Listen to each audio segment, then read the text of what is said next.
My name is Fred Arnstein. I'm the president of Neighbors for a Better Newtonville, and it is we who are hosting this event. And I am thrilled to see all of you here. It's a wonderful thing. Here are our three candidates, and I want to thank them for coming: Scott Lennon, Amy Massangiolo, and Ruth Ann Fuller. This is not billed as a debate, although we originally said the word debate. It's a forum. We want to learn. We want to explore ideas. We will certainly probe. We want to know specifics when there are specifics. We want to know when candidates are still thinking about things.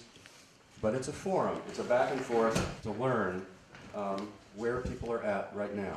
The first thing that will happen is each candidate will have 2 minutes to introduce themselves in whatever fashion they like. Then we will have 5 questions. Each question the property of one panelist. So we have 5 panelists who I won't introduce right now. Each one will ask a question. The panelists will have 2 or 3 minutes to answer the question, and then the panelists will take over and have 6 or 8 minutes to lead a discussion in whatever fashion they want about the topic. And that will be most of the time here. At the end, we hope to have a few minutes to talk about the 6th question, which is about the charter, and have maybe some closing statements, but it will depend on time.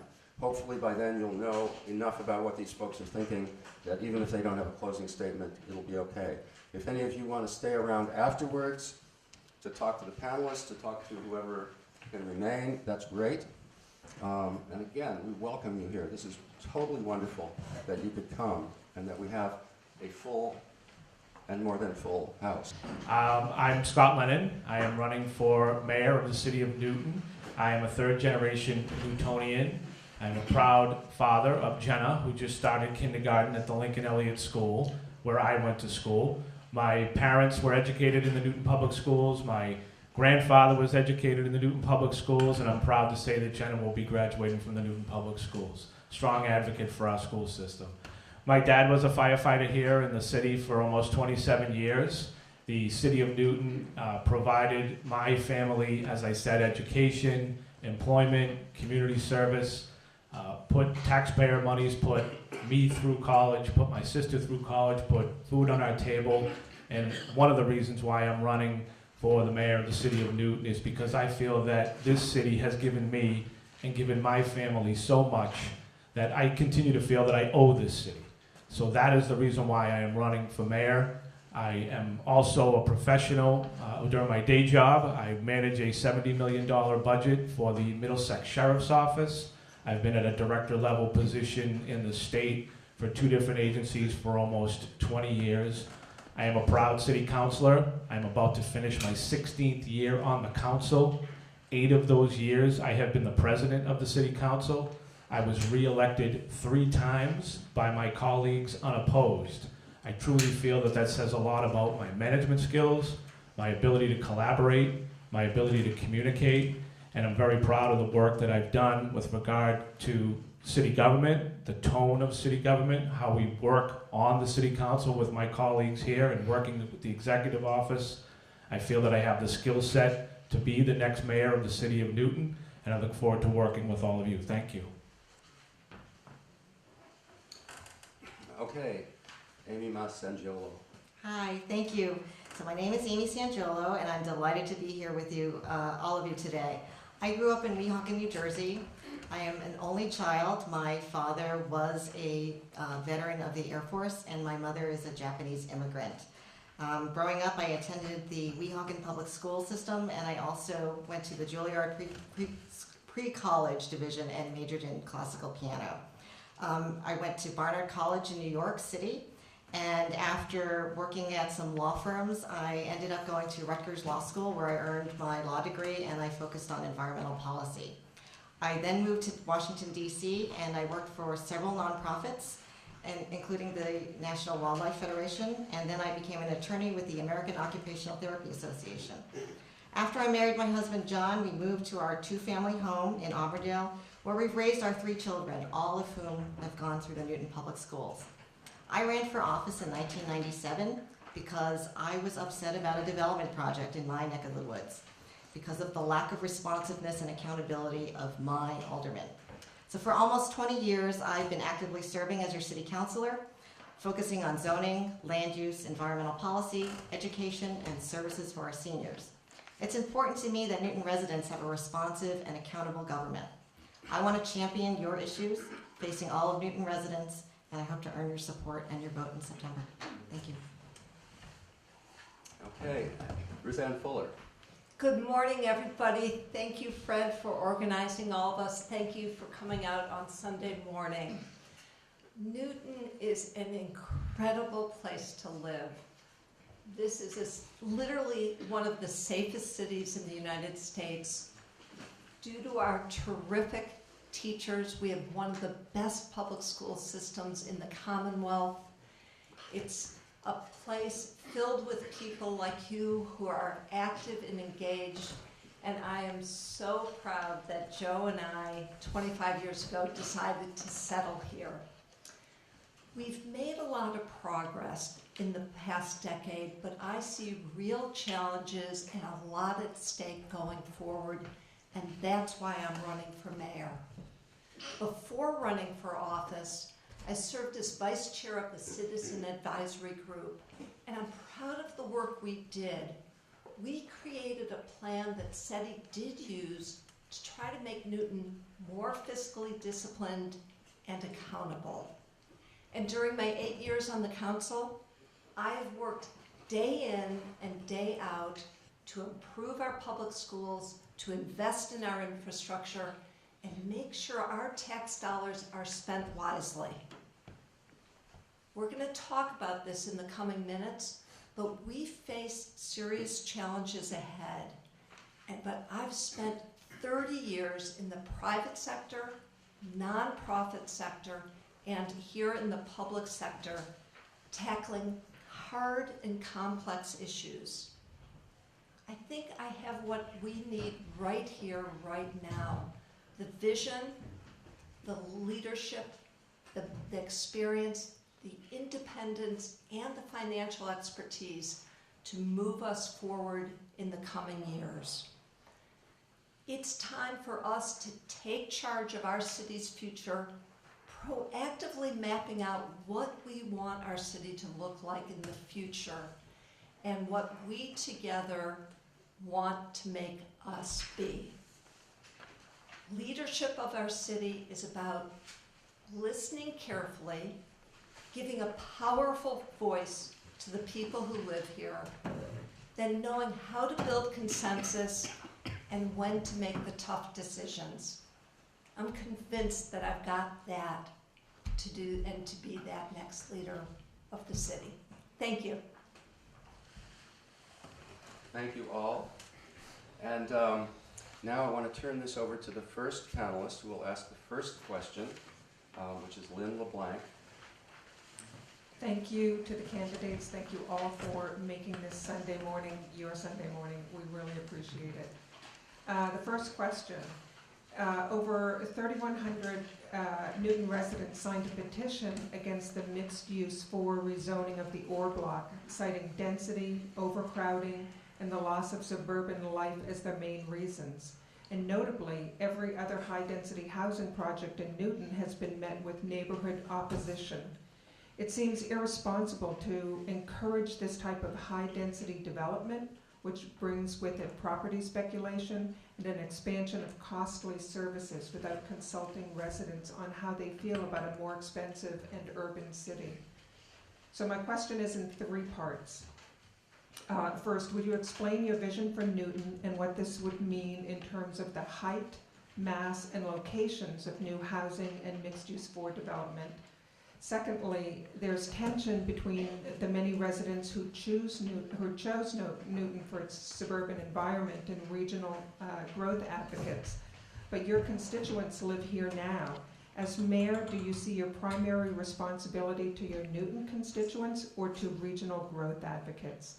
And the third part, is there some number you would consider an optimum number of residents if you have a sort of cap? What's that number and what's your justification? Okay. So my vision of Newton starts with respect of our neighborhoods and our villages. It includes preservation of our historic resources and our existing naturally affordable housing stock, restrictions on the size of new construction from tear downs, and a robust view of our zoning ordinances. The MU4 development can have a place in Newton, but the height and massing of the buildings have to complement the neighborhood and the existing environment and really should have much more robust commercial element. Newton is a city that serves as a transition from a very dense Boston to a very suburban Weston. What makes Newton special is that we feel more like a suburb because we have a system of villages with village centers and a lot of green space that we value. If Newton is to survive, it needs to evolve and continue to grow, but we need planned growth, and that's the problem. That's what adds to the divisiveness here. We don't have a plan. We have haphazard developments going in, and we are at a loss, and all we do is react. So I'm hoping that as mayor, I will bring housing proponents and those who are concerned about urbanization together to create a master plan for our city, so we can create the kind of inclusive community that we all want, and move forward with zoning that provides clear guidance and makes the land use process much more predictable for everyone. I'm not sure what that optimum number of residents should be. In 1970, we had a population of about 91,000, and we're currently at 88,000. But what we must do and what we must ensure is that we have the infrastructure in place, the roads, the schools. We have to be prepared for that population as it fluctuates over time. Thank you. Thanks, Amy. Ruth Ann, you're next. Thank you. So, Lynn, you're right. These decisions impact the quality of life here in Newton, for you, for me, for our children. And it's one of the key reasons why I am running for mayor. First, I care deeply about preserving the character of our residential neighborhoods. Let's reform our ordinances so that if a new house is built, it is not dramatically out of scale with the other houses on the block. Second, let's take charge of our villages by mapping out what we want our city to look like in the future. Because each village is unique, we need individual master plans so that we decide what gets built rather than reacting to a developer's idea. Professionally, I am a planner.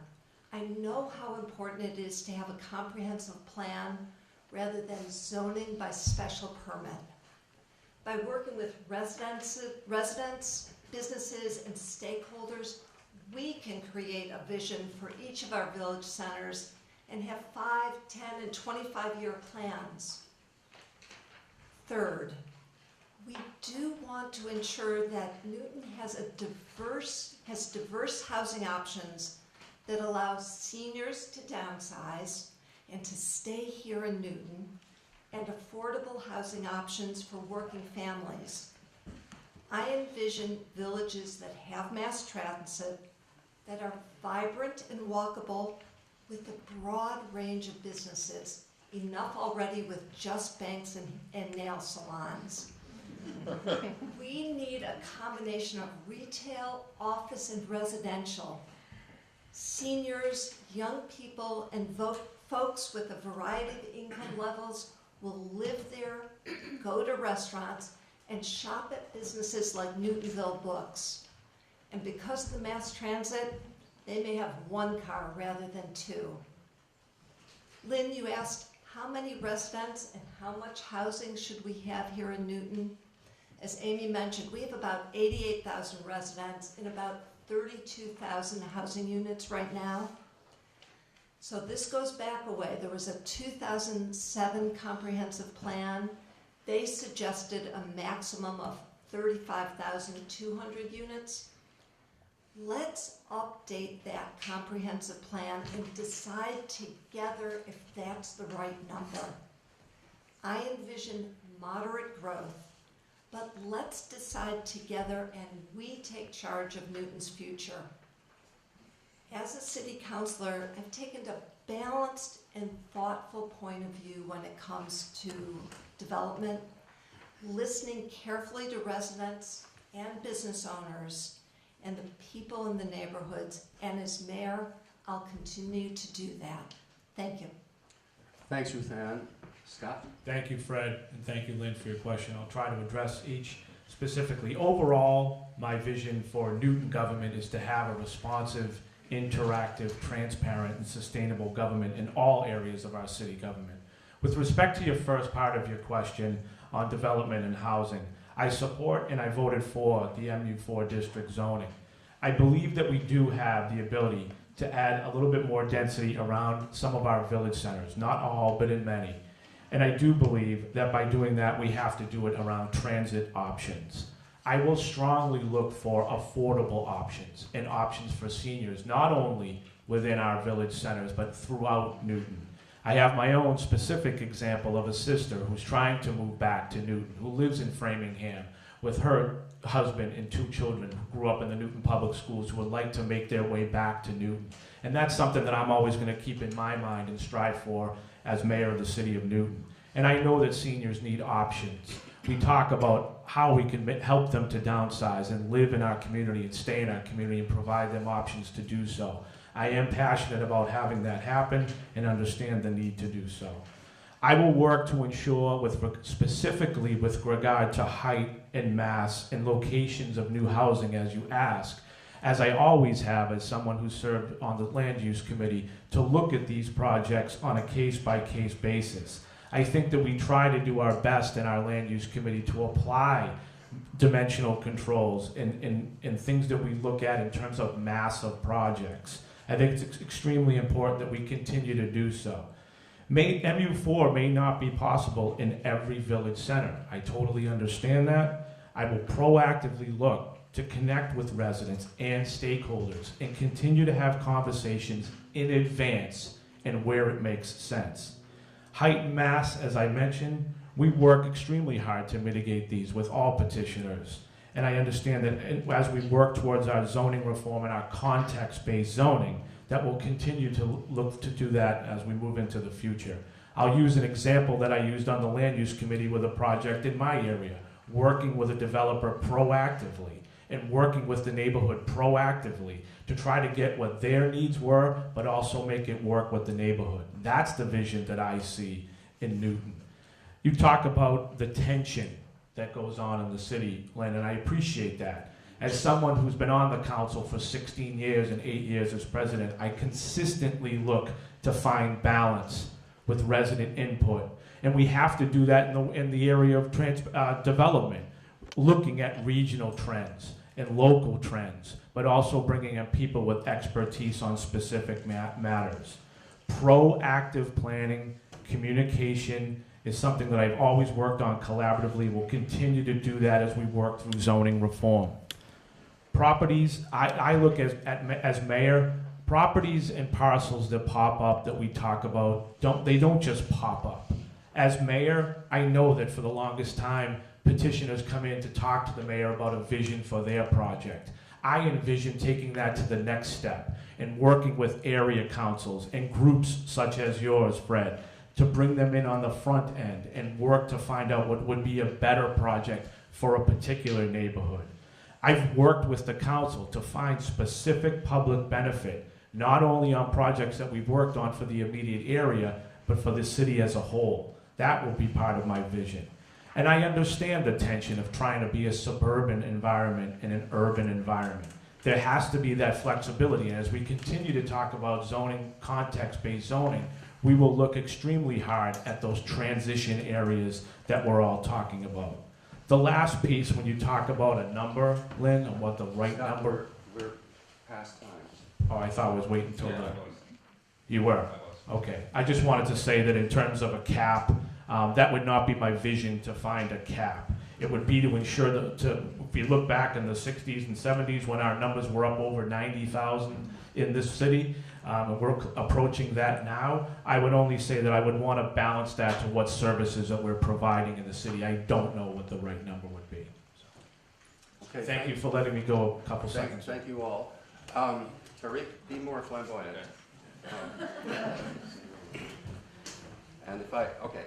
So Lynn LeBlanc will have the honor of conducting whatever discussion you want for 8 minutes. This will be an 8-minute discussion. So I appreciate all of your discussions on your vision of Newton. A couple of questions. The idea of working with residents, all three of you have talked about, but one of my questions is every single high-density project that has come to Newton has met with resistance from people who live in the neighborhood.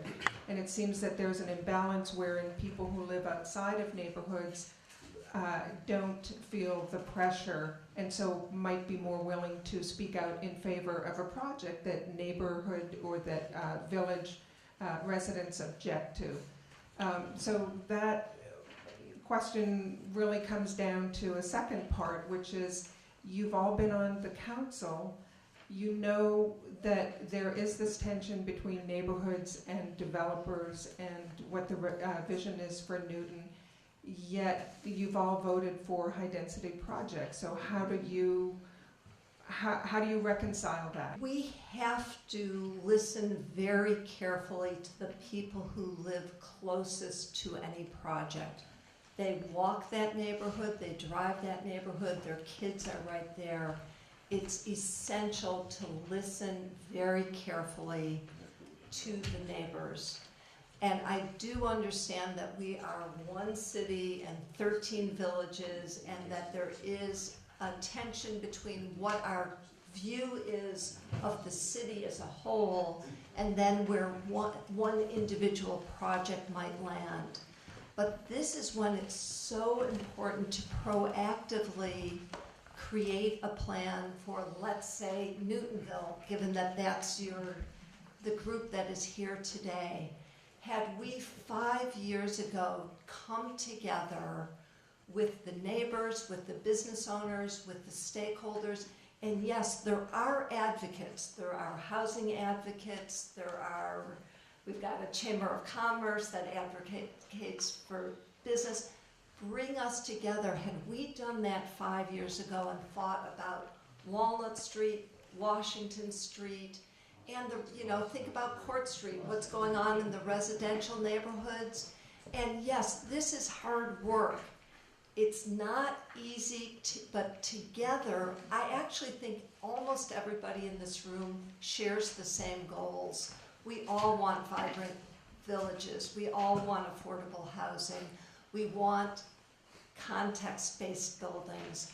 So I think we could have in the past, and we can going forward, come together around our goals and what the options are and what that plan looks like.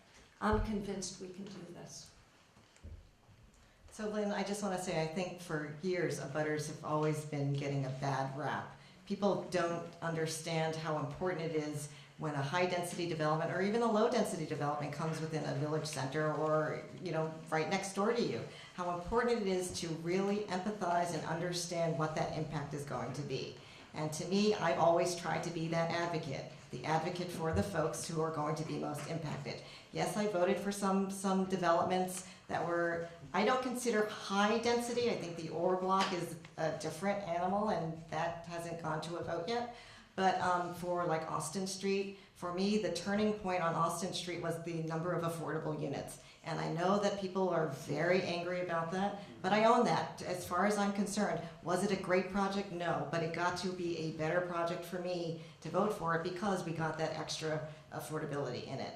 Again, I think I understand what you're saying about these other groups of advocates. I respect them. I think, again, if we could get everybody together, because I think we all share the same common goal. We all want affordable housing. It's how we get there.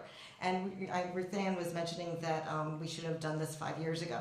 In part, the comprehensive plan had laid out that plan, had suggested that we all come together as a community. It's a matter of how we did that outreach. I don't think we did that out. We didn't listen. What we did instead was have community forums, and we spoke. We had community listen to us and what our plans were, and that was the vital mistake. And as mayor, I won't do that. As mayor, I'm going to continue to be an advocate for the people of Newton.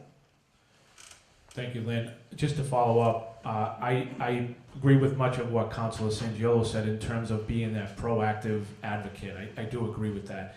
I do feel that one of the approaches that I take when I look at these projects is I do try to put myself in a position if I was in a butter, and how would this impact me, or how would this impact my family? And I think as you're doing that, you're also trying to look at what the options are on the other side of that.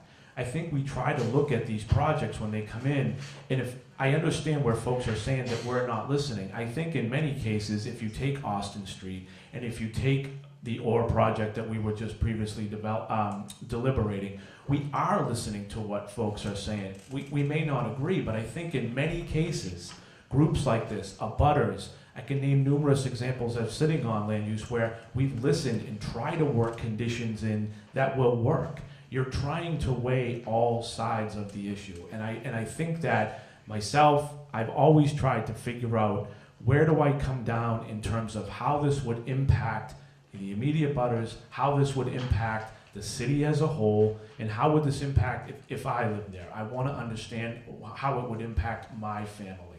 So I take that very seriously. I take that as a member of the committee. I take that as the president of the council when I'm trying to figure out which councilors are going to sit on which committees, and I will do that as mayor as we continue to talk about moving forward. Do I have time for another follow-up? About a minute left. Oh, okay, thank you. I'd just like to say, you know, the difference between the 91,000 in 1970 and the 88,000 now is really different because families were bigger. We have more people living alone, and that's part of the push for development. I know that the plan has been to develop along the Green Line, but the reiteration again is that neighbors in places where the city has planned to expand, the villages that are being targeted as high-density places to promote building near the T, is still being met with resistance. And I understand your vision for communicating, but it seems that there's a big gap between what people have in Newton, coming to Newton because it's a suburb rather than a city. And I don't think that's quite been communicated to residents that there are potentially big changes in store. And as mayor, how do you communicate to residents what your vision is? So in essence, you have to come up with a vision that Well, I think we each have 5 seconds. Yes. I've got the time. So, in addition to family sizes changing, just keep remembering transportation and traffic has gotten worse. The income inequality has gotten worse. The need for affordable housing. So there's a lot of things. We've got so many goals that we have to work for together. There's a lot going on here, and the whole shopping, Amazon.com has also come along. So there's a lot of forces at work that we have to think through. So I just want to express that, you know, the whole transportation piece and the planning along the Green Line and to some extent the planning along Washington Street corridor and the commuter rail, I think it's overplayed about transit-oriented development because we don't have a transit system that can provide the transportation that everyone says is available. People, you know, the downsizing seniors want to be near village centers. I get that. They want a walkable Newton. I get that. But if the transit system as currently that we currently provide doesn't do that for them. It doesn't get them to the places that they need to go. The commuter rail only services commuters 9 to 5. The T is so inefficient. So we have to work with the state if that is still our goal to develop along the transit areas. I would do outreach by putting into our census more population. So if that was 5 seconds, I don't know what I have. But just very quickly, as mayor, do my best to work with groups like this to educate together about regional trends, local trends, national trends in terms of smart growth development, have people at the table to understand that, and I agree with Councilor Sangiolo. You need a mayor who is going to go to the state and talk to the state about transit options, transit improvements. If we're doing our part here, someone needs to be banging on the door as mayor, and that would be me. Thanks. How would you ensure that Newton's traffic and metered parking systems, the lifeblood of our businesses, do not become overly congested? What land use and transportation policies would you pursue to promote these goals? So we need a transportation strategy based on 4 goals.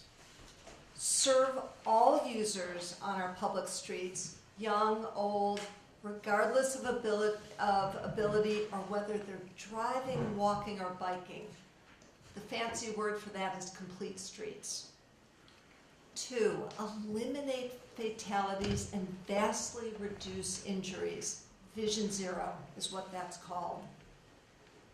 3, give people multiple ways to reach their destinations.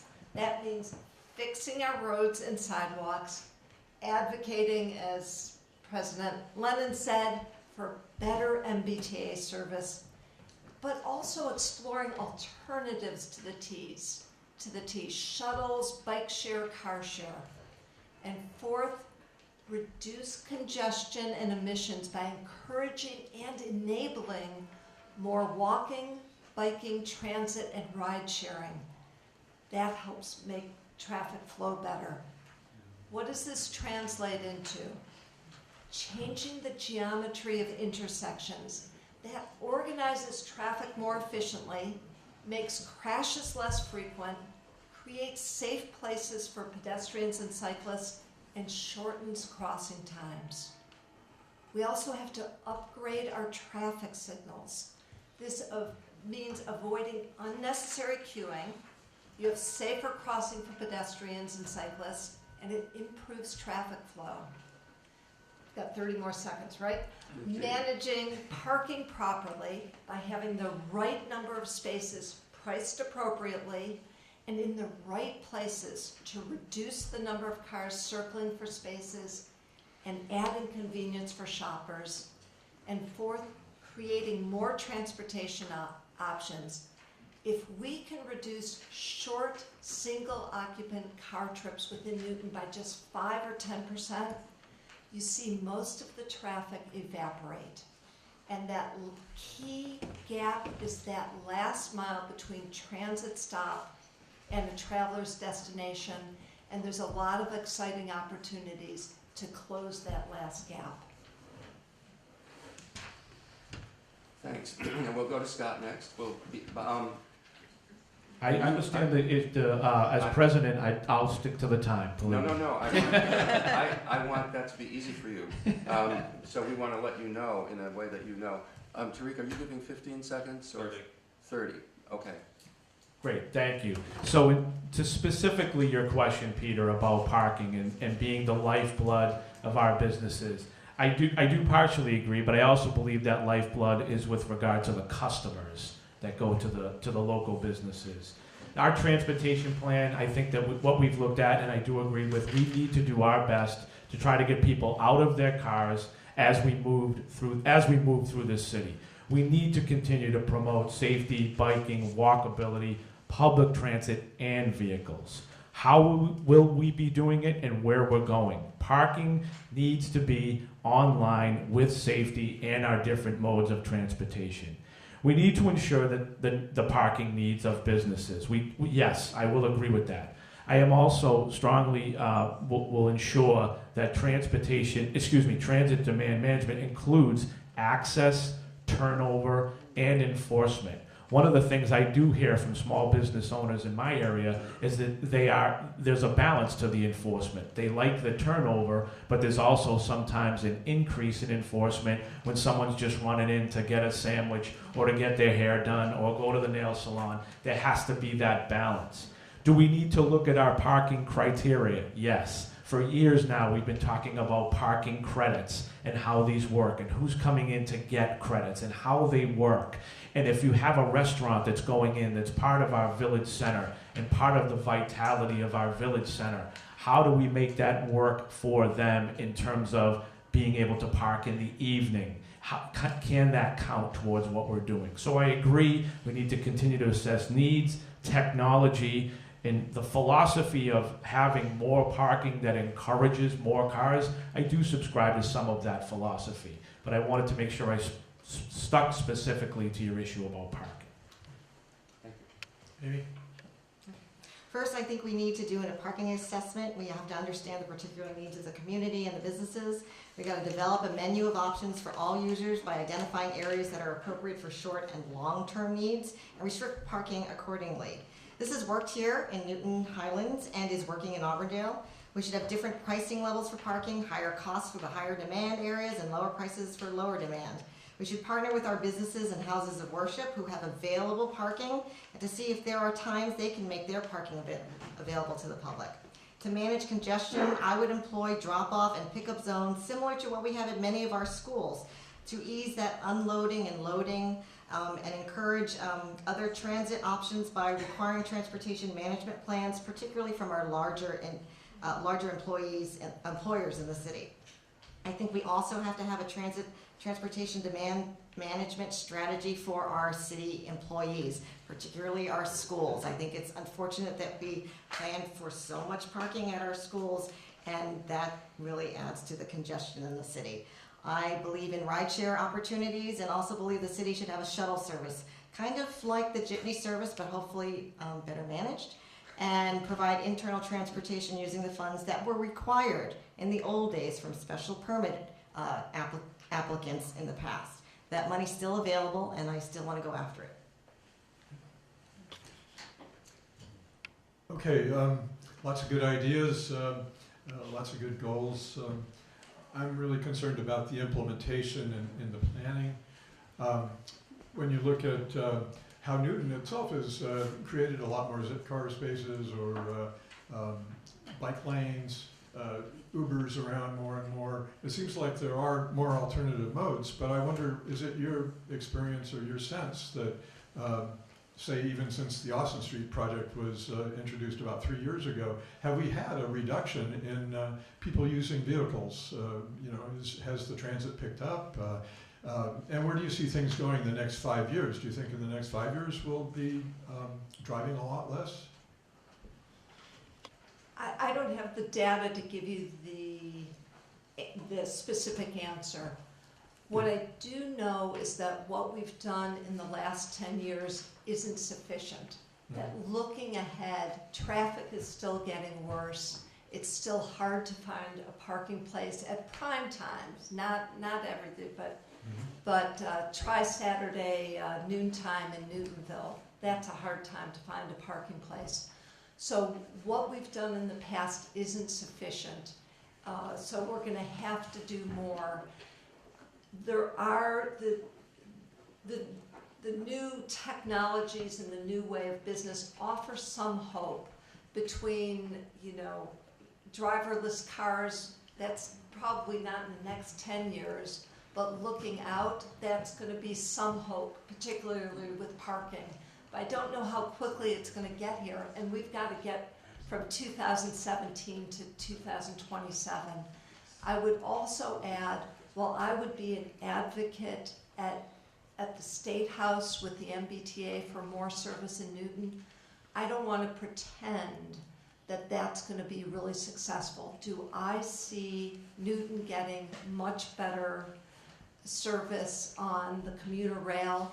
I'm sorry, I'm a little pessimistic about it. I promise I'll pound the table, but don't kid yourself. I don't see that happening in the next decade with everything else that the MBTA has. So yes, private-public partnership on shuttles, that's something we can do. Ride-hailing services, there are great, really clever things that you can do with Uber that we partially pay for it, the customer pays for it. That helps you with parking. And yes, you do have to make biking and walking safe for those who are willing to do it, to help get cars off. And then you don't need parking as much. Even in the depths of winter? Again, we're both hilly and we've got some terrible weather. So it's not year round. It's not for everybody. So I agree that we do have to employ as many opportunities and offer as many opportunities for people to get out of their cars, but realistically, we're a car-centric society. I mean, that's just the plain and simple fact.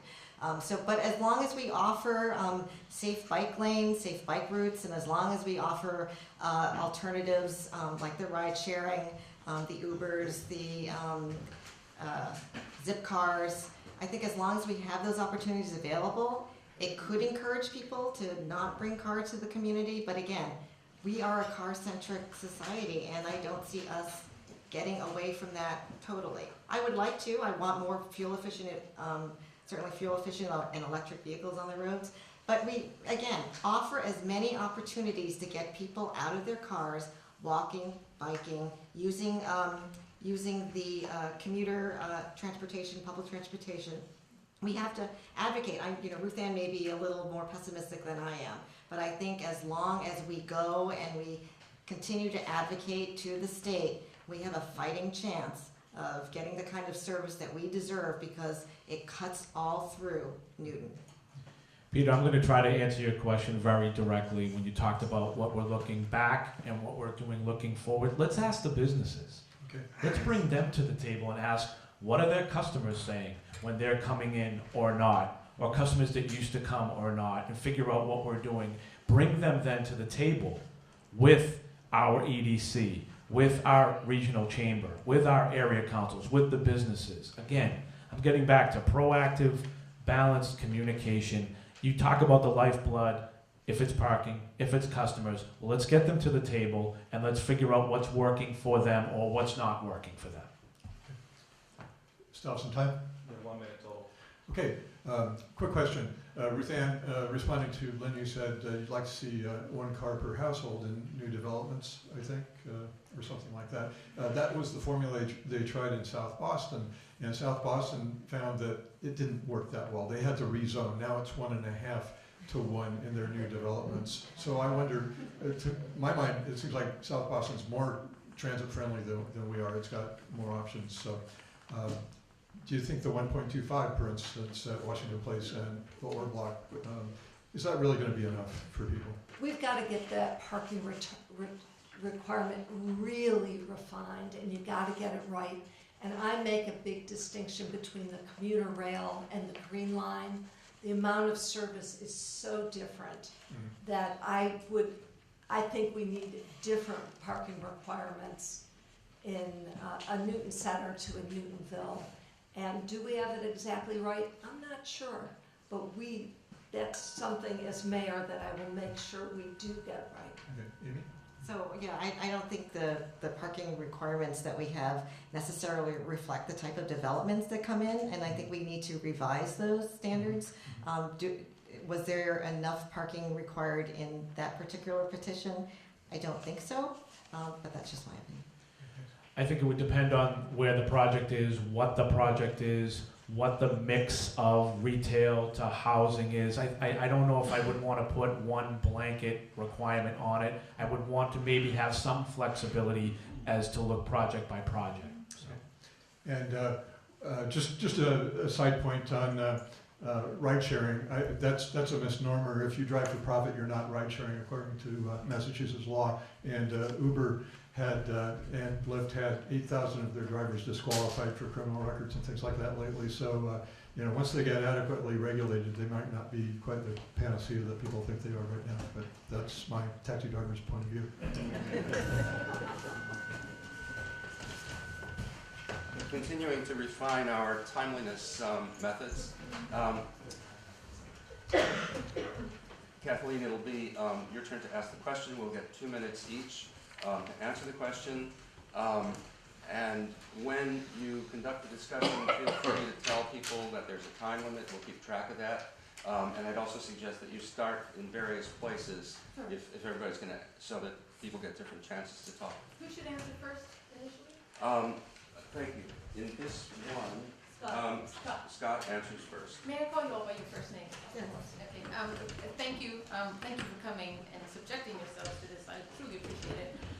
Everyone's seen my question, so I'm not going to repeat all of it. I'm just going to get right to the gist of it, which is what are the specific steps that you will take to strengthen the city council's control over local land use decision-making, including the steps you'll take to protect and strengthen Newton's achievement of the 1.5% 40B standard? Thank you, Kathleen. So, interestingly, the question states what steps I would take to strengthen the city council's control. So, as mayor, what I would do is I would express my desire to keep the special permit granting authority with the council, regardless of how the charter vote comes out, because I feel that the city council has done a good job on process over at least my 8 years in talking about land use and where we're going and procedurally and having a chair that buys in. Some of those projects may take longer than some would like, but I think we do a decent job in our due diligence. So in trying to express as mayor how it would strengthen city council controls, I would also, as mayor, make sure that we ensure that the departments that are working cohesively with the process in terms of planning, inspectional services, information technology, engineering, to ensure that they're fully staffed, trained, cross-trained, and how the city staff and the council interacts together with petitioners. As someone coming from land use, from the council, understands that well, as mayor, I think that's how we would go about doing that. So you're not exactly strengthening the city council's control, but you're understanding how their work interacts in the bigger picture. In terms of I think you had asked in your question about I don't think it was two-part, but the 1.5%. So I have felt that 30 seconds. 30 seconds. Okay, I believe that the 1.5 city position is somewhat unclear. I believe in the amount of units that we want to try to provide in the city, but continue to invoke the standard is somewhat confusing to residents across the city. I would want to make sure that that calculation is accurate, correct with DHCD input and guidance, and work together so that it's clearly understood by everyone that's involved. That was 30 seconds. I had more. Amy? So, Kathleen, I understand how important it is for the city council to have an independent advice. For years, I've been an advocate for the city council to have its own attorney. I also am concerned about how our city departments, as Scott mentioned, interact with the public. I would like to see our city departments actually not advocate for petitioners, but advocate for the community, because I think that is critical. In terms of the strengthening of the 1.5, sorry, I only have so much time. I also support the ZBA's invocation of the 1.5% area safe harbor. The city's got to continue to assert control over these large development proposals, because not only because we want to not allow these large projects to come into our neighborhoods, but we need to assert control and put in proper conditions and make sure they're the right fit. To strengthen the land area minimum standard, I would promote amending our inclusionary ordinance to require 25% of the development proposals to be designated to SHI units, because I think that's what we need to do. In addition, as mayor, I would move forward with a housing production plan, which I have advocated for. It's similar to the housing strategy, but it actually commits us to developing a certain number of units each year, and if it's approved by the state, it can serve as a protection from Chapter 40B proposals in the future. Look, the housing crisis is a state problem. It's not just a Newton problem. And as mayor, I would like to meet with neighboring community leaders and work together toward a holistic way to achieve our housing goals. 30 seconds. I did it. No, I didn't. Oh. Thank you. Okay. Thank you. So we want to take charge of Newton's future, and we should control our land use decision-making. I've asked a lot of lawyers whether the city's solicitors are right and that we've reached that 1.5% safe harbor and whether it will hold up in court. There is not a clear consensus on that. But in the meantime, I'm committed to using the tools that we do control to help seniors with fixed incomes who want to age in place, to help households with modest means live here in Newton, to help city employees who work here live here. and to try to reach that goal of having 10% of our housing units on the state subsidized housing inventory. What can we do? The accessory apartment ordinance was a good start. The Crescent Street project that the city is building with 8 units on city land, with half of them affordable, is really exciting. Supporting organizations like Can Do is important. In the right place, at the right size, multifamily buildings with retail on the first floor in a village center that has mass transit is an important option. And yes, we do have to improve the rigor that our planning department does its work and make it clear to all of us when they're doing analysis and when they're doing advocacy. Right now it's muddled. 30 seconds. The bottom line is that these aren't either or choices. We need economic growth, we need diverse and affordable housing, and we also have to preserve the Newton that we love. And I know these questions generate a lot of intense debate, and they should. But I also believe we can build a strategy that advances many of these goals and priorities at the same time. This is not about anti-development or pro-development. It's about being pro-Newton.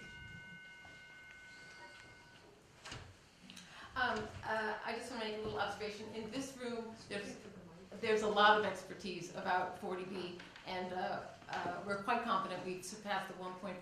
The CDA has invoked it consistently since the first time. There's no going back on it. And I'll just give you a hint. One thing you can do to protect the 1.5% is to protect and augment the amount of public use zoned land in Newton. It's a no-brainer. I want to get to some other questions, and I want to do this differently from the others. I want to go through really quickly and just get a yes, no, or I'm not sure yet kind of answer from you. The first thing I want to bring up has to do with the confusion about the law of supply and demand. People often say, just add more housing units, housing will become cheaper. And I don't agree. The relationship between increasing density and rising housing prices in desirable areas has been well documented by economists at the London School of Economics and other institutions. If adding units to desirable areas made housing cheaper, Manhattan, San Francisco, and Hong Kong would be some of the most affordable places to live, not the most expensive.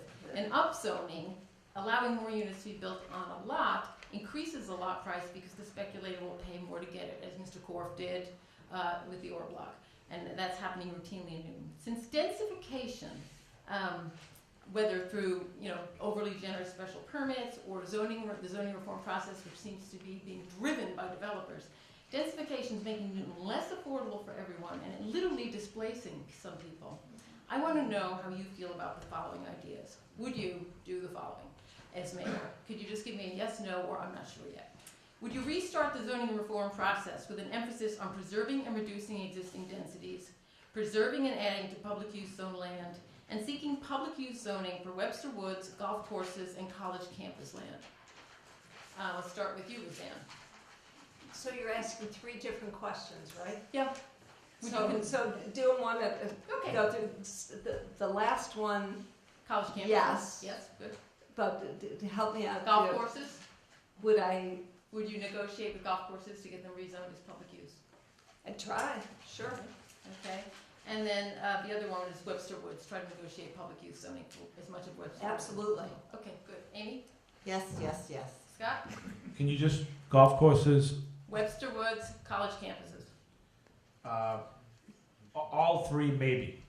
Just want to be, so I want to bring everybody to the table, Kathleen. I'm going to be very consistent on that message as mayor. Okay. So, as you know, restarting a process, and especially a zoning process, can be a very tedious exercise, as we've all been a part of. Here's another one. Perfect. Scott, we'll start Yes. with you. Would you announce the Warren administration's housing strategy with its emphasis on unnecessary growth in total market rate housing units? Can you repeat it again? I'm sorry. Would you announce the Warren administration's housing strategy with its emphasis on unnecessary growth in total market rate housing units? I wouldn't renounce it. I think I want an opportunity as mayor to relook at my own housing strategy and where I would be going as mayor. I think there are good Okay, parts. that's Sorry. fair. Okay. Amy? So I have my own housing production plan, so Okay, Ruth Ann?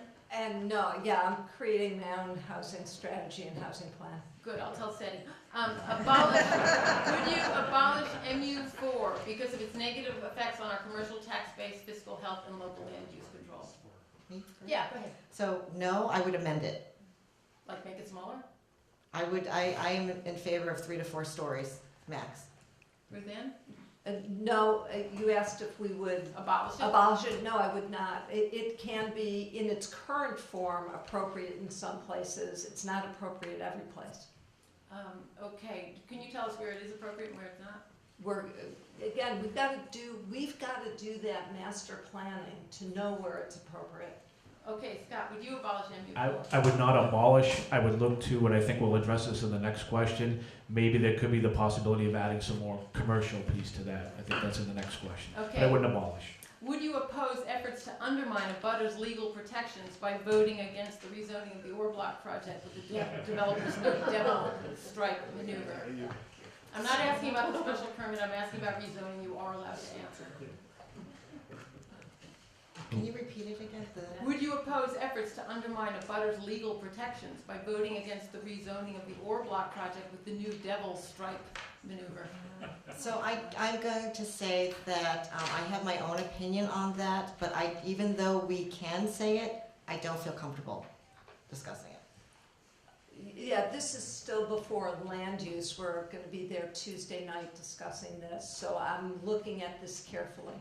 Okay. Yeah, and I understand the legal aspect of it, Kathleen, but they both are docketed items before land use right now. However, I would say, as I said in one of my earlier answers, I'm always trying to figure out what the options are on all sides. Got it. Okay, we're gonna do the same thing again on a slightly different angle. Newton's achievement of 40B compliance means developers can no longer use 40B to force. 30 seconds. Oh, bother.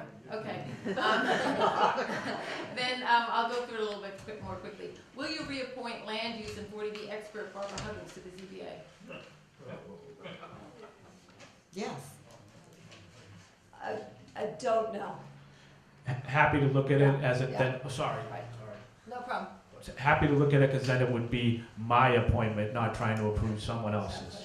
Will you deny city control funding and permits to any affordable housing developers whose past projects fail to obey federal or DHCD fair housing lottery rules, thus creating units that do not count on the SHI until they return public funds or the disqualified units are entered onto the SHI?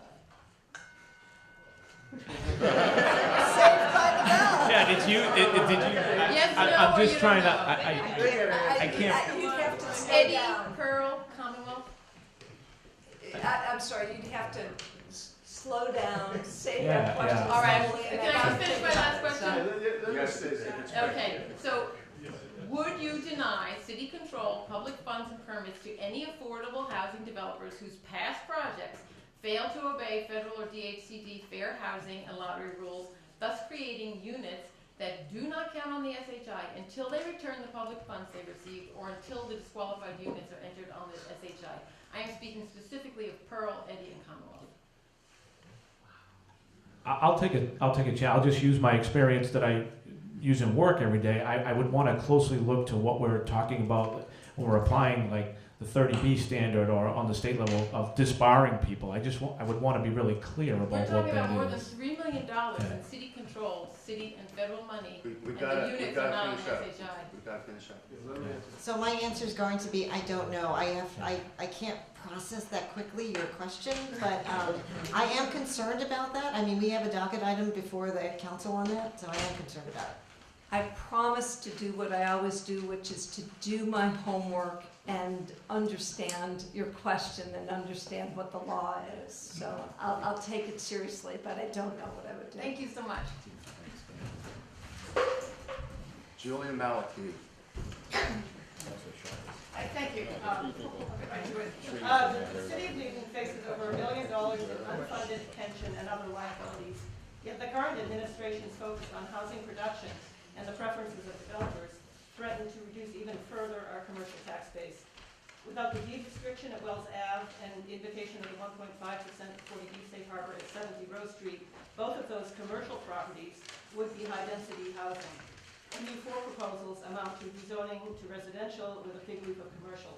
If elected, How would you protect Newton's existing commercially zoned land, increase our commercial tax base, and attract high tax yield companies that will provide jobs and a net positive fiscal impact? Okay, we're starting with Amy on this.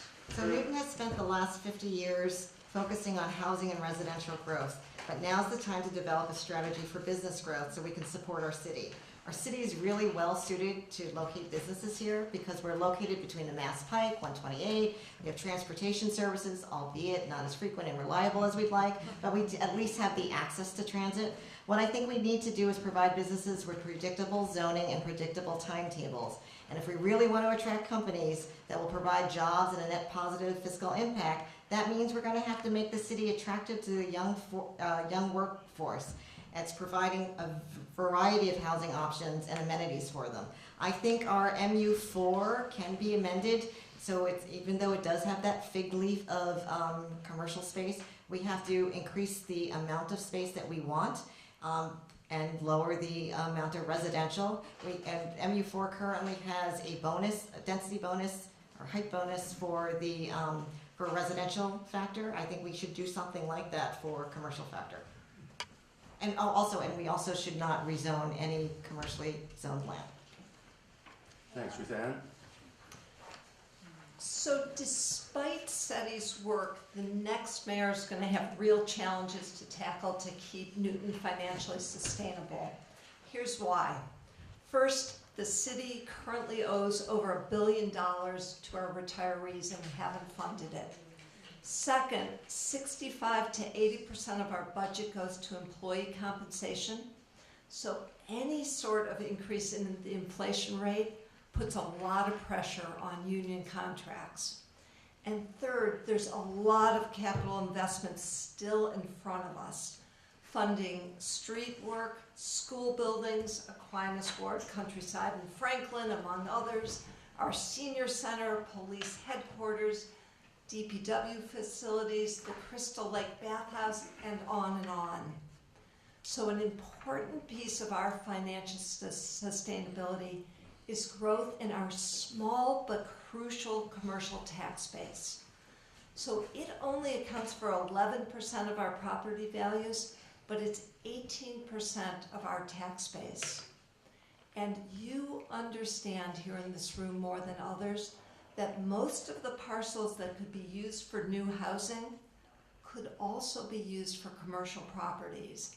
And we've got to figure out the balance between those two uses and be constantly aware that developers right now often see housing as the most attractive to them financially. But we have to decide what's best for Newton. Let's take charge of our future and proactively attract businesses to Newton. That means creating a plan, and here's some elements of my plan. Create those master plans for villages. Build public-private partnerships, for example, with shuttles. Take care of our infrastructure. For example, at Wells Ave, fix the road, plow the streets, make sure the traffic light works. And of course, fill our vacant economic development planner position, which SETI has said he's going to leave open for now. Thank you. Julia, it's the first time I think I've heard you ask a question that didn't involve trees. It threw me off big time. But I, as mayor, in my administration, will look very closely at all of the ongoing viability of our commercially zoned land here in the city, follow through and or implement an assessment, a strategic plan of commercially zoned land here in the city. But I do want to work diligently with the Chamber, the Economic Development Commission on real solutions to this. I'd like to see the Economic Development Commission have a real voice in where we're going, as they could provide a lot of expertise and advice. But we also, as we talked about earlier today, talked a lot about tension and balance. And I'll use the storage facility that we worked on in Newtonville as one example of that. Trying to find a commercial project and trying to find that transition area in a manufacturing zone, it comes with its own tension and balance. So you have to continuously look at that. And then we have another example where we passed one in one evening. So we have to consistently look on how we're doing it and where we're doing it. As I mentioned earlier, I'm also open to revisiting the MU44 commercial, but again, looking at that and understanding the impact and the balance that comes with any perceived congestion, traffic, need for more parking, and how that works. I do want to have a robust conversation about air rights in the city. It's one thing we talk about air rights all the time here in the city, and the discussion stops at, well, it's too expensive. Well, let's let the residents understand why it's too expensive, what we could do, gear that more towards commercial, possibly residential, but a lot of what I hear is connecting that also with open space. Do we look at potentially another zone? I don't know, but I want to be able to put that on the table and have a comprehensive, robust discussion with residents, businesses, and all stakeholders.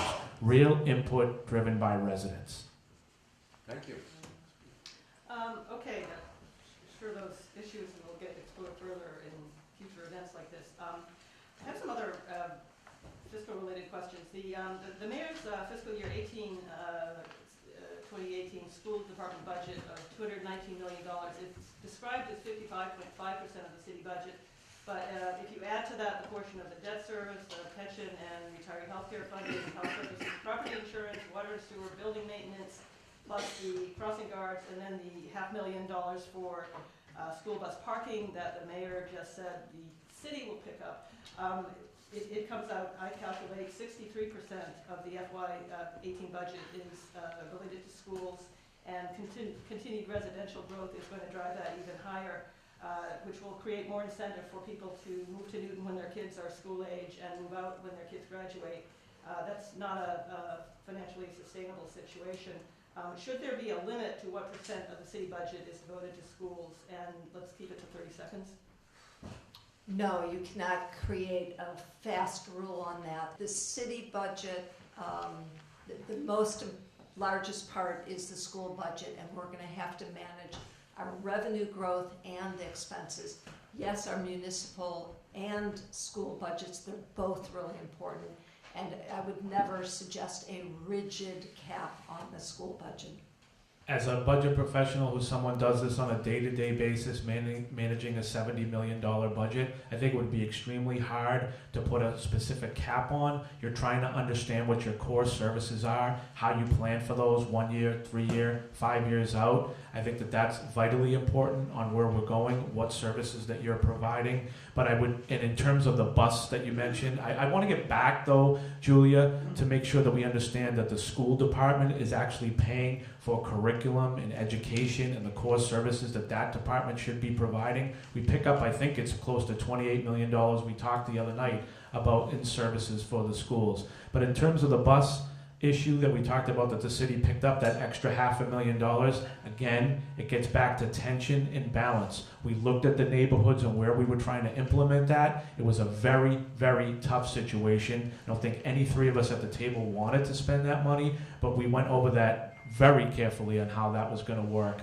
and the quality of life would have been impacted for a number of people. Yeah, not so much concerned with the decision as to how to count it. Fair enough. And reflecting it, as Lyle Baker said the other night, are we considering the impact on our costs and schools when we make development decisions? Amy? So I agree. I wouldn't put a hard and fast number or hard and fast rule. I think education is extremely vital, and it's what drove many of us to move to this community and still is a big driver. But what we have to be clear on, we're not going to take all the costs from the school department. Our municipal services are important for a large percent of our residents, and we're just going to have to figure out a way that we can match revenues with our growth.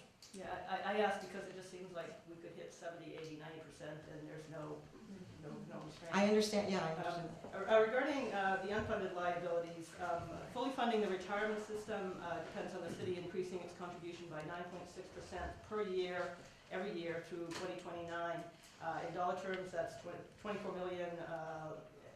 Last fiscal year, $37 million. It would be in FY22, which would be the last year of your first term. $54 million in FY26 if you get a second term. How would you meet those targets? Would higher shares of employee and retiree health insurance payments be part of the solution? And would you propose a debt exclusion? I think we can start with whose turn it is. Whoever wants to jump in. So I've been a proponent for debt exclusion override, similar to what Wellesley has done. I don't know what the number would be. I don't know if we tried to fully fund it that way. Again, we're coming up to very tight financial situation for the city. We have more schools that we have to deal with. We're already had faced a $2 million budget problem with the schools. So we've got to look at it very carefully, and I think one of the options that we need to do is look at more health options for the city. We only have like 2 options for the city employees to go into. Did we keep to about 30 seconds there? I heard a bell. Okay. So when I run the numbers, they confirm what you're saying, Julia. Retiree benefits right now are about 10% of the budget. I see them growing, if we don't change anything, to almost 20% of the budget in the next 15 years. That would crowd out so much of what we do, not only the schools, but on the municipal side. So this is a serious, serious issue, and we're gonna have to sit down. We're not gonna change our retiree benefits to those who have already retired. We shook their hand, we made a promise, we owe them. But managing how we do it financially and with our new employees is a really different thing. And just quickly, you make mention of the 9.65% that would get us to funding that almost, well ahead of schedule. Most recently, what we've learned is that based on the performance of the fund, that actually may have to be increased even more to fund that ahead of schedule. So we are going to have to take a long, hard look at what we're doing and how that affects the rest of the city going forward. But I do believe that having the 2 bond-rated agencies that did approve of the plan moving forward, the saying that it is fiscally sound is something that I would keep to, but I think the performance of the fund will have to be looked at, as we learned just recently in an update from our council. Yeah, I'm not sure I heard any ideas how to actually meet the schedule, but is there time for one quick question? No. Operating override? If it's extremely quick, Yeah. the answers are extremely. Do you anticipate I would the need I would not propose a debt exclusion override to fund the plans. for operating expenses, do you envision the need for an operating override in your first term? I don't know about the first term, but I do see one in our future. I see one in our first term. I see one in the future, in the next decade for sure, but I don't know when. All right, thank you very much. Okay, thanks. Susan Reisler. Good morning. My question concerns citizen involvement in planning. Many residents were disturbed by the democracy meeting in 2014 that was supposed to help plan Austin Street in Newtonville. The meeting was widely mocked as a childish exercise designed to suppress public discussion rather than amplify public discussion. Similarly, residents felt the same about the so-called Lego workshop last year. They felt it was just a token gesture without giving residents a real say in the shape of the development of their city and their villages. Assuming you value citizen involvement in planning development, how would you achieve genuine, broad-based citizen involvement to specify what kinds of buildings go where, what kind of green space goes where? Explain specifically, please, what you would do to gather real reliable data from citizens to influence your decision making. And if you don't value citizen input, or if you think the current level is just fine, please explain why you think that. Who starts? Well, you say. Well, Scott. Oh, thank you, Susan. Okay. So one of the core messages that I've been using in my candidacy so far is with regard to communication. I think it's vitally important, and I think that the city needs to and can do a better job. In your original question as proposed to us that we got in writing, you had talked about how would it be different for what happened with Austin Street or the Orr Block, or how would you go about it? Austin Street, I would have taken the approach, I would have been out front. If I'm going to put the city's name on that, if I'm going to say that that's a public-private partnership, you can expect that I'll be out front working with residents proactively on how that works.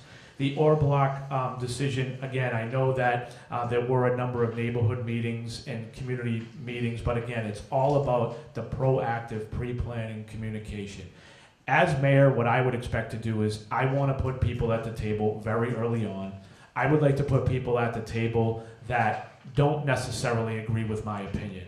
I think it's very important to have people around the table that bring expertise, but a variety of opinions. As president of the council, I've tried to put people on different committees, assign people to different things that may not necessarily totally agree with my position on things, but I think it's important to get that information.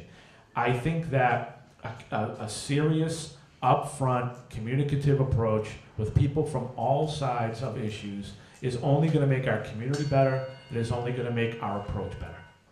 I see, but that sounded like a very general statement. I mean, everybody agrees there should be communication, but how would you get real data from, how would you get real public opinion? This is a follow-up.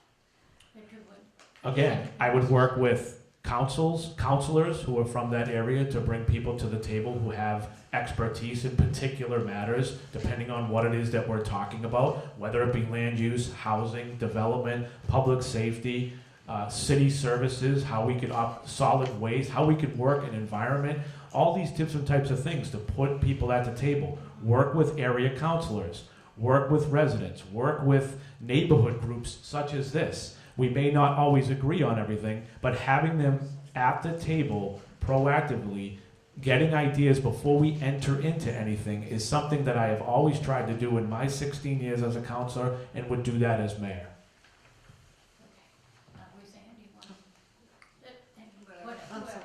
So I would put together an outreach program to allow for greater communication.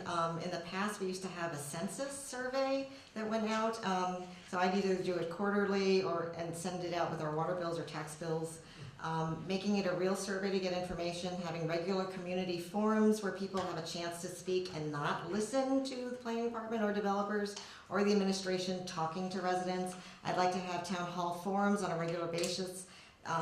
That is issue focused, because there are many issues that come before the city, not just development. It could be, just repairing the roads, and I think that's important. Okay, well, same question to you. How significant a role would citizen involvement play in your administration?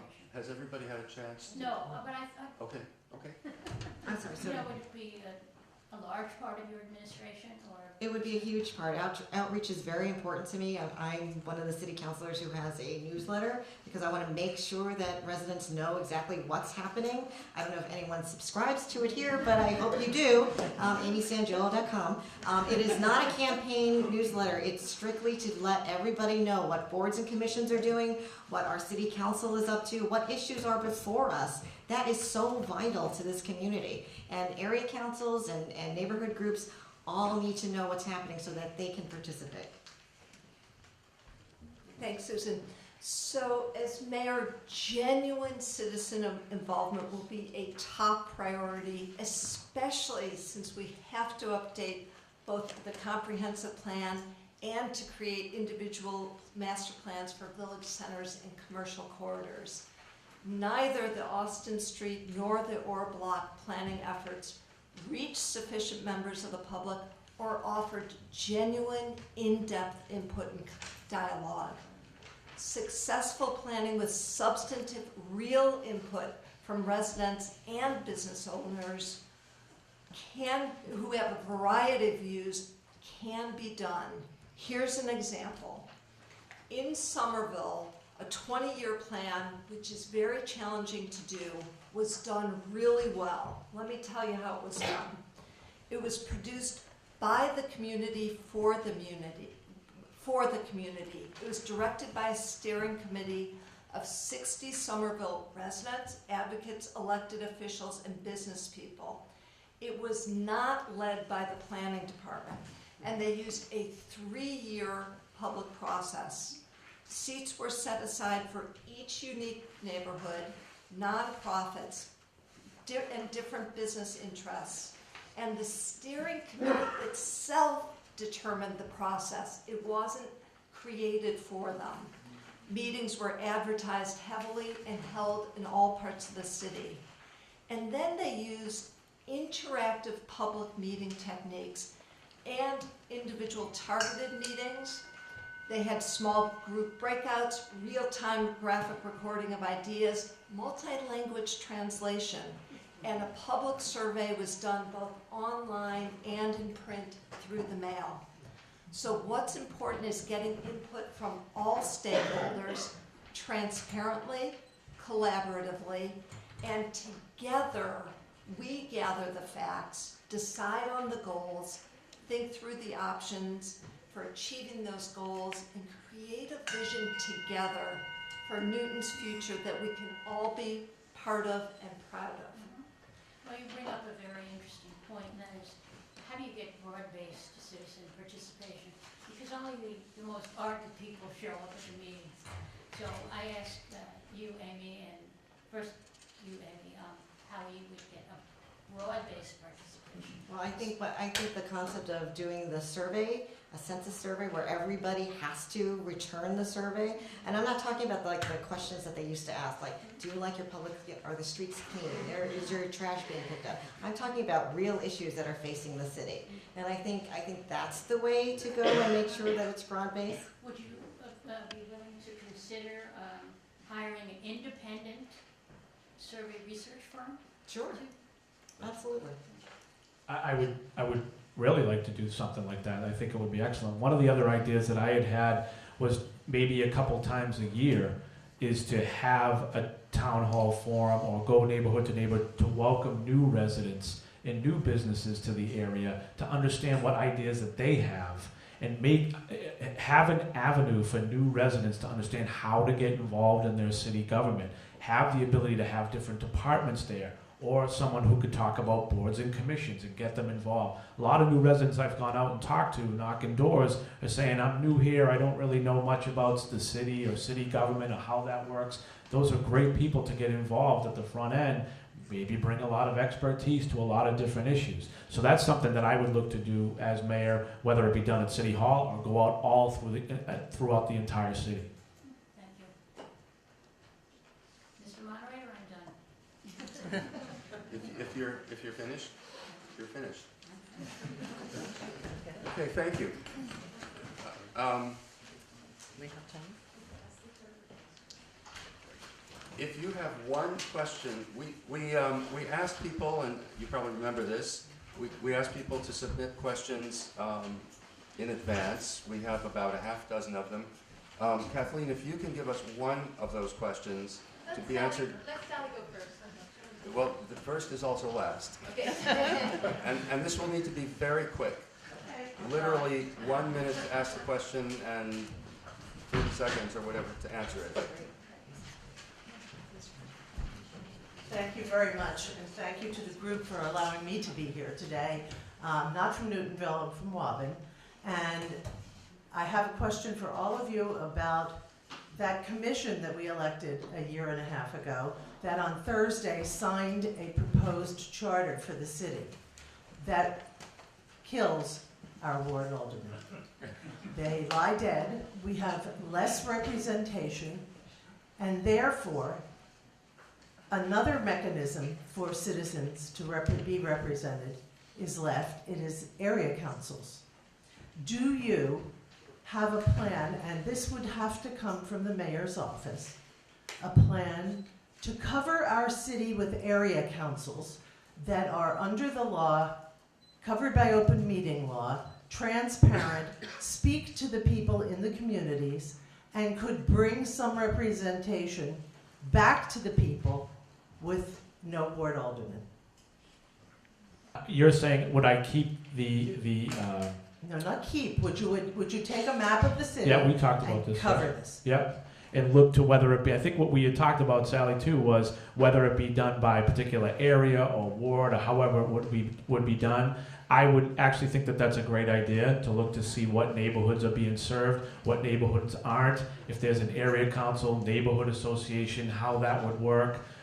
Provide people the information and what is incumbent upon an area council. But I think any level of citizen participation like that could be established, that would come from my office, that I feel that I would continue to get input, is something that I would look forward to doing. Amy? So Thank I you. would absolutely advocate to get a map of the city, work with that particular village, ward, neighborhood to set up area councils. I think you're a wonderful voice for the residents, but I also want to make it clear, I am opposed to the recommendation by the Charter Commission to get rid of ward representation. So regardless of whether that passes or not, I would still move forward and encourage communities to entertain the concept of neighborhood councils. But what I wouldn't do is impose it. I want to go to the community because I want to know whether or not that solution would work best for them. That is certainly fair. Giving voice to individual neighborhoods and making sure that all of Newton has that voice is really important to me. That was my roots here in Newton through our local civic association. Do they all have to be neighborhood area councils? No. I've seen really successful different types of approaches, whether it's in Nonantum or Chestnut Hill, where there are different ways of doing that. But if ward-only city councilors are eliminated, it's going to be particularly important to make sure that we have those local neighborhood voices heard and heard well and represented. Would it have to be area councils? No. I think there's a variety of different ways of doing it, but we'll have to make sure all of the city is heard.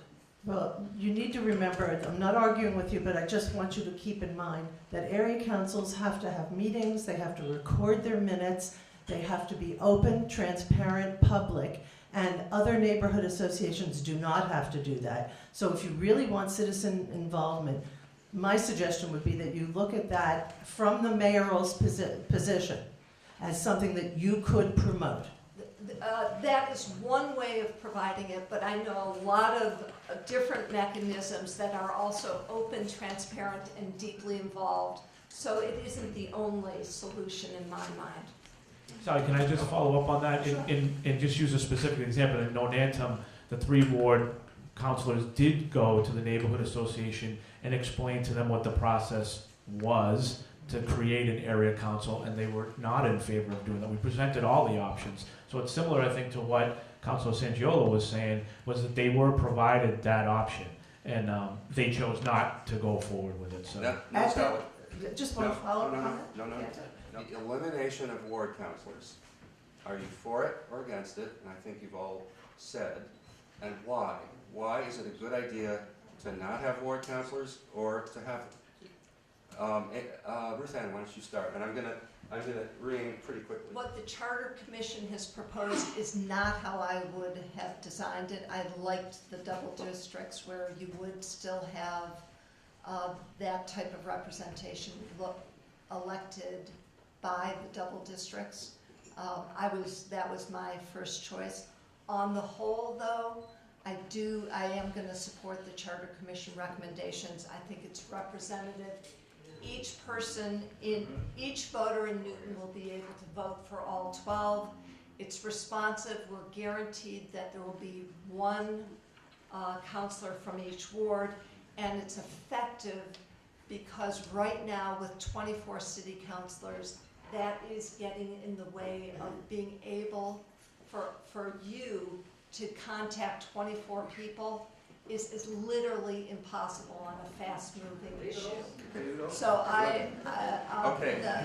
to actually talk to all 12 of us, all 24 of us, it's impossible. Go ahead. support the Charter Commission's recommendations. As someone who was a ward councilor, is now a councilor at large, I have not approached the job any differently than I do now. I do not believe that it weakens representation. I do believe that all councilors currently are contacted, work extremely effectively together.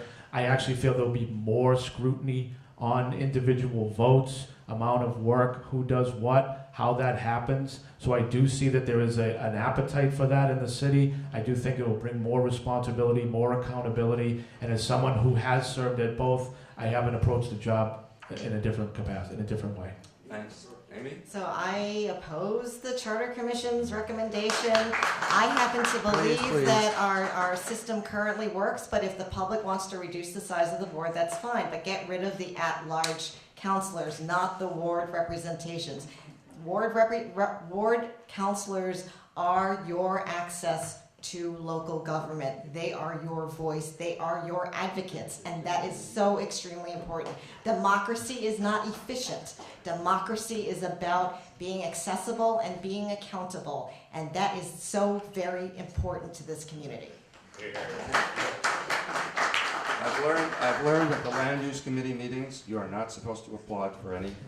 And I think that's a good rule. However, we're at the end, and I'm not going to give any more time to anybody to say anything, but I want to say thank you so much to all three of you for coming.